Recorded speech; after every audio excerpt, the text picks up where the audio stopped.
Hola, ¿qué tal? Saludos y bienvenidos un día más a Euronews Hoy. A estas alturas, la Unión Europea solo ha vacunado al 2% de su población y ahora está presionando a las compañías farmacéuticas por el retraso en la llegada de las dosis. Precisamente esa vacunación es la que ha generado todo un escándalo en España, porque varios políticos y altos cargos se han saltado la cola, se han vacunado cuando no les tocaba, entre ellos el GEMAD, el jefe del Estado Mayor de la Defensa, que se ha visto obligado a dimitir. Ya del otro lado del Atlántico estamos pendientes también del positivo por COVID-19 del presidente de México, Andrés Manuel López Obrador. Pero si algo ha dejado esta pandemia es desigualdad, y de esos datos de la desigualdad que nos llegan desde Oxfam Intermón hablaremos en unos minutos. Aparte de la pandemia, del avance de las vacunaciones, estamos también pendientes de otras noticias este lunes 25 de enero, como todas las protestas que están dando lugar después de la detención del líder opositor ruso Alexei Navalny, o de lo que está dando de sí también las elecciones presidenciales en Portugal. Vamos ya con los titulares.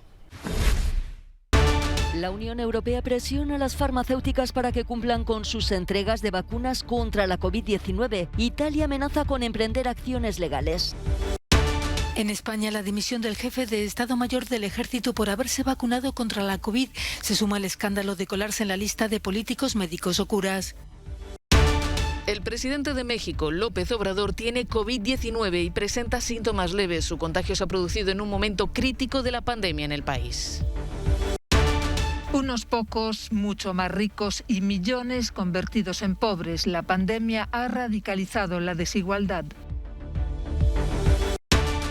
FARC cambia de nombre para romper con su pasado de violencia. El partido político colombiano se llamará a partir de ahora Comunes.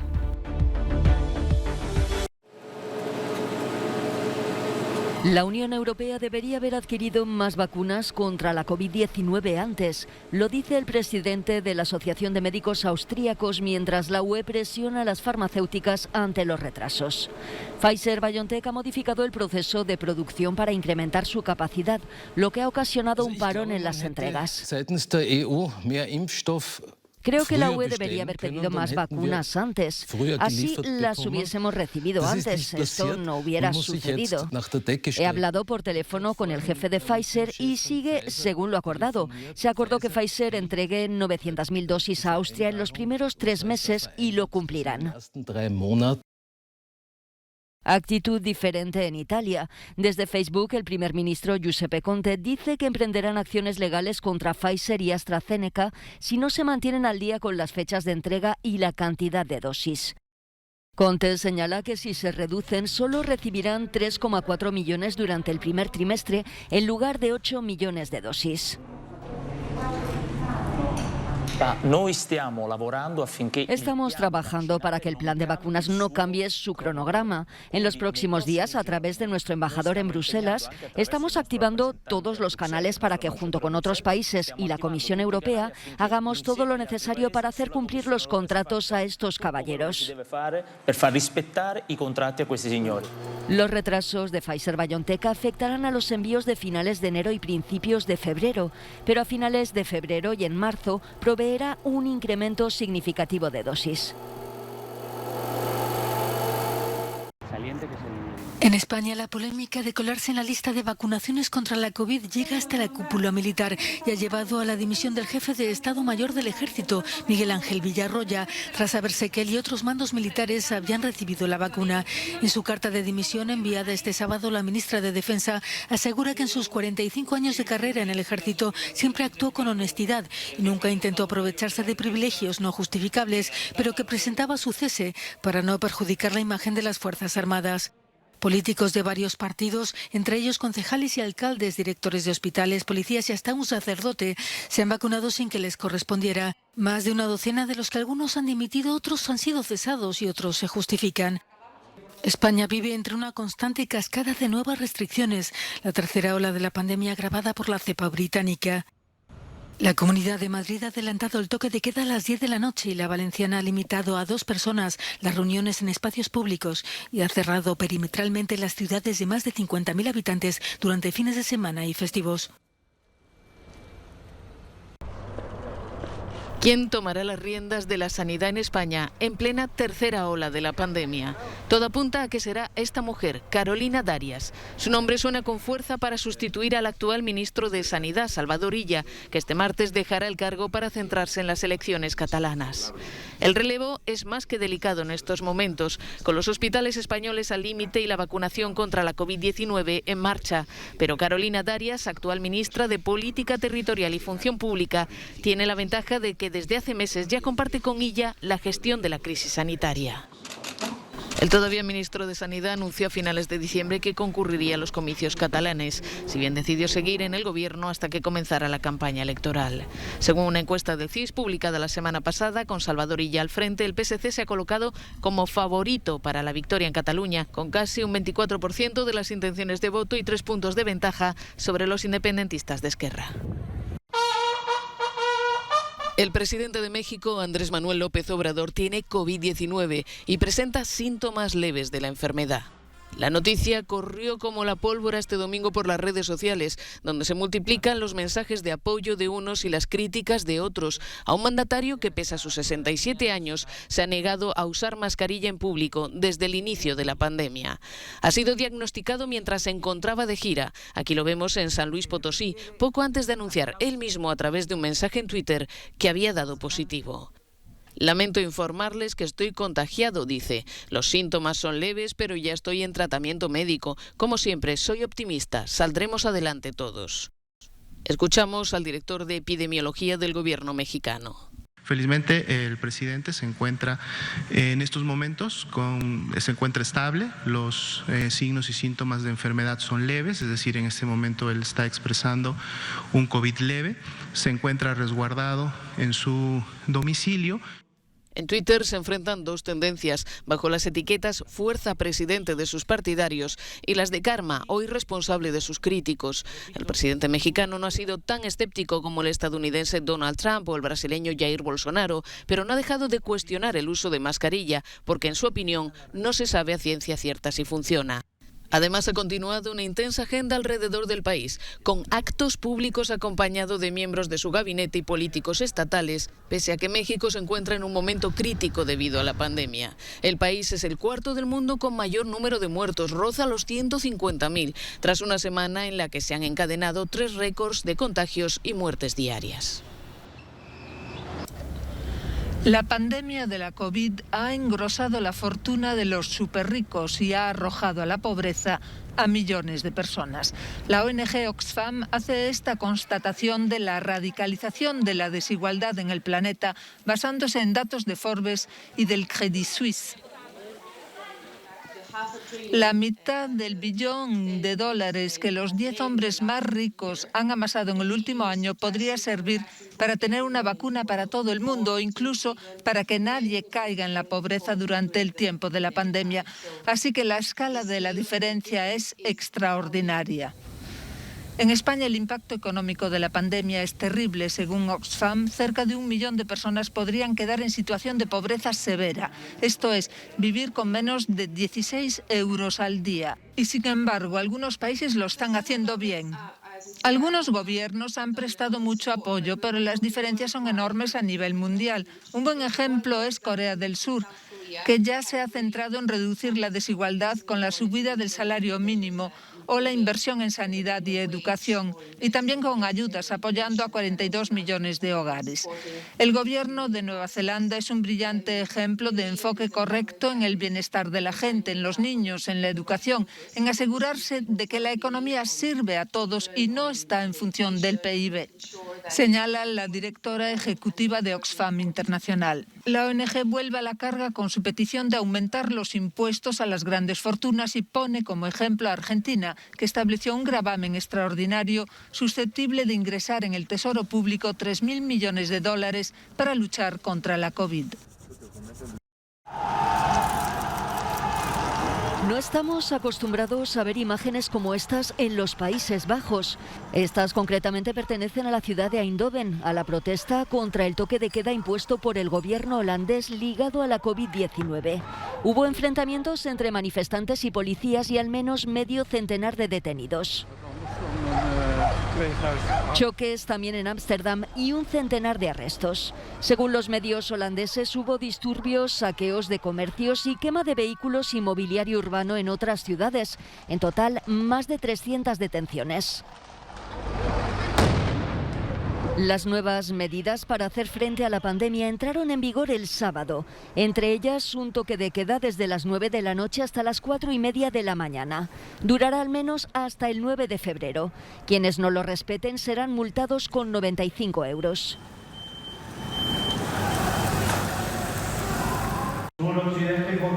FARC rompe con su pasado. El partido político colombiano, heredero de la antigua guerrilla, ha decidido cambiar de nombre para librarse del lastre de su pasado de violencia. A partir de ahora, la formación se llamará Comunes, después de que sus miembros reconocieran en una asamblea que las siglas FARC siguen provocando un profundo rechazo en el país. Escuchamos al presidente de la formación, Rodrigo Londoño, conocido en sus tiempos de guerrillero como Timochenko. Esta asamblea ha consensuado en un debate democrático, primero, cambiar el nombre del partido Fuerza Alternativa Revolucionaria del Común por Comunes. A partir de hoy, nuestro partido adoptará el nombre de Comunes. El nuevo nombre también les permite distanciarse de los disidentes Iván Márquez y Jesús Santrich, que hace 2 años decidieron volver a las armas bajo el nombre FARC después de haber formado parte del equipo negociador del histórico Acuerdo de Paz de 2016. Un acuerdo que puso fin a un conflicto de más de 50 años en Colombia, que dejó más de 260.000 muertos y millones de desplazados. La mayoría de los 13.000 combatientes y milicianos de la guerrilla aceptaron el acuerdo, pero se calcula que alrededor de 2.500 siguen activos, sin un mando unificado, actuando en zonas aisladas gracias a los recursos del narcotráfico y la minería ilegal.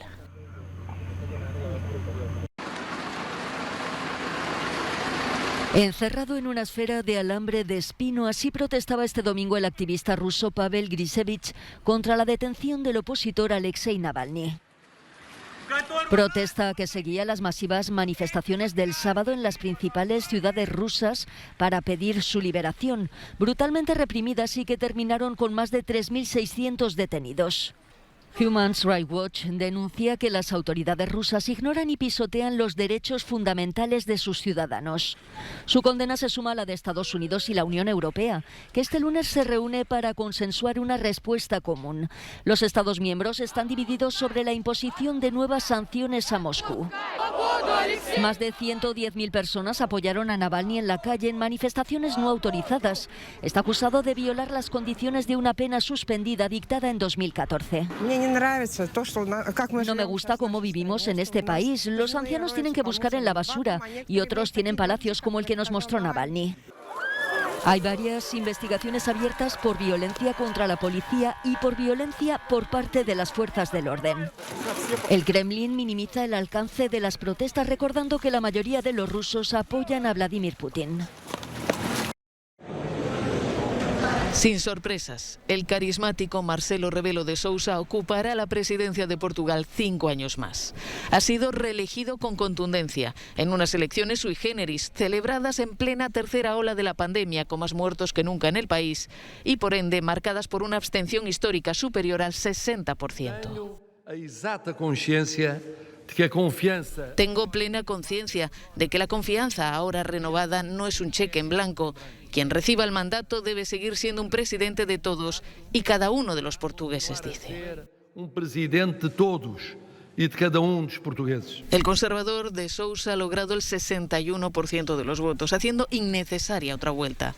En segundo lugar se sitúa la socialista Ana Gómez, con casi un 13% de los sufragios, seguida de muy poco por el ultraderechista André Ventura. Con un mensaje populista que replica los tópicos de la extrema derecha europea, el líder de Chega Basta ha dado un paso de gigante en estos comicios. Hay que quedarse con algo esta noche. Hemos aplastado la extrema izquierda en Portugal, dice. 10.700.000 portugueses estaban llamados a las urnas para elegir al jefe del Estado con la pandemia fuera de control. De hecho, en la jornada se batió un nuevo récord de fallecidos, 275. Según la Universidad de Oxford, Portugal presenta en estos momentos las tasas más altas del mundo de contagios y muertes por coronavirus. I feel great. Me siento bien, decía el islandés Felix Gretarsson el pasado 13 de enero, antes de someterse en un hospital de la ciudad francesa de Lyon al primer doble trasplante de brazos y hombros realizado en el mundo.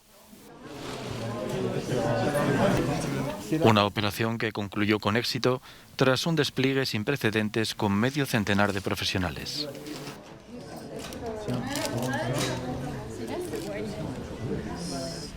Juntos lograron, tras 15 horas de intervención, implantar los dos brazos y los hombros de un donante en el cuerpo de Félix. 10 días después, el equipo médico responsable de la operación ofrecía los detalles del proceso de rehabilitación. Mientras, Felix Gretarsson enviaba un mensaje de agradecimiento.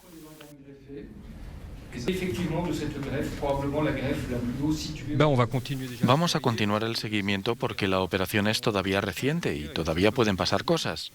En términos de rehabilitación, vamos a trabajar de forma muy intensa. Unas 6 horas diarias de rehabilitación, primero con movilización pasiva y luego con movilización activa. La rehabilitación sí durará 2 o 3 años.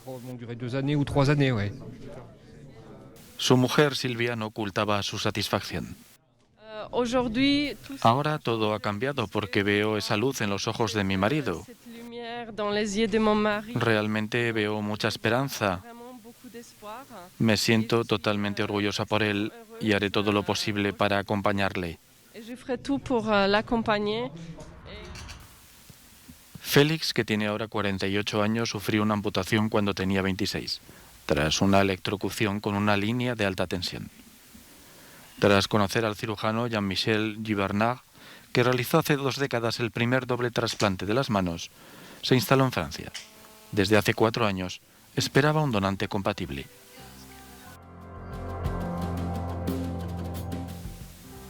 Ahora le espera una nueva vida.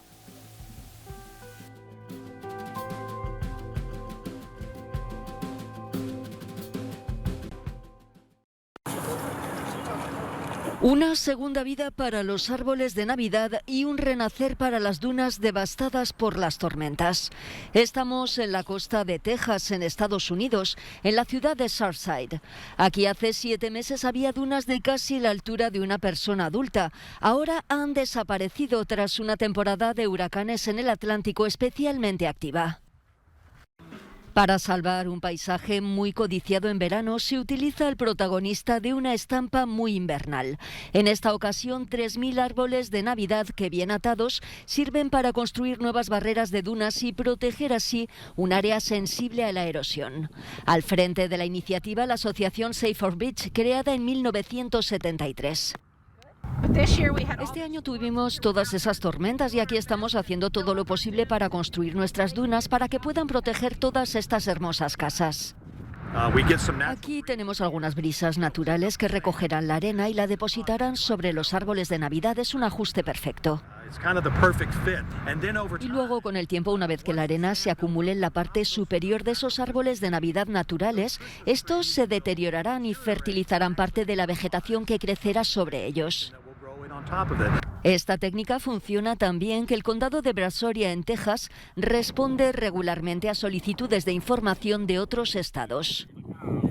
El denominado Día de las Dunas atrae normalmente a unos 200 o 300 voluntarios, pero este año la pandemia y el frío han hecho que muchos se queden en casa. Los balancines colocados en el muro fronterizo entre Estados Unidos y México gana el premio de diseño del año Brisley 2020, un prestigioso galardón otorgado por el Design Museum de Londres. La instalación del Teeter-Totter Wall fue diseñada por los arquitectos Ronald Rayl y Virginia Sanfratello en 2019. El origen de la inspiración es tan clara y estridente como el color de los balancines. Donald Trump estaba hablando de construir otro muro fronterizo mientras los niños estaban siendo separados de sus padres en la frontera. Entonces sentimos que teníamos que ir hasta acá y hacer algún tipo de declaración, mostrar al mundo la cara de los niños y las familias que viven en la frontera. Lo que ocurre en un lado afecta al otro. No es solo un muro de un lado, es literalmente algo que divide este paisaje que históricamente siempre ha sido uno. Los 3 balancines de color rosa intenso se instalaron a través de los barrotes del muro, con un asiento en Sunland Park, Nuevo México, Estados Unidos, y el otro en Ciudad Juárez, México, lo que permitió a los niños de ambos países conectarse aunque estuvieran separados por la barrera de la política.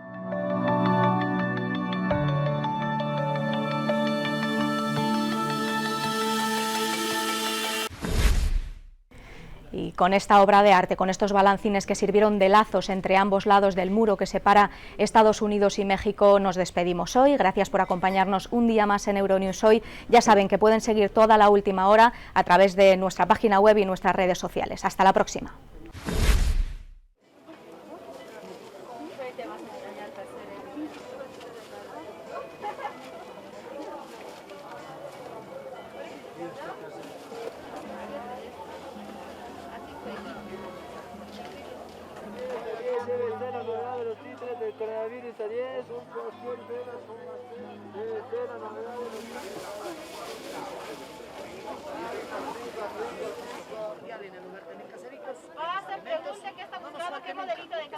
Para nuestro trabajo y también para toda la familia, mucha prosperidad. Que sea con honor y que sea con suerte, que todo lo que le pidamos a nuestra mamita se nos cumpla y se nos haga realidad. Las aglomeraciones en ningún momento debemos quitarnos el juego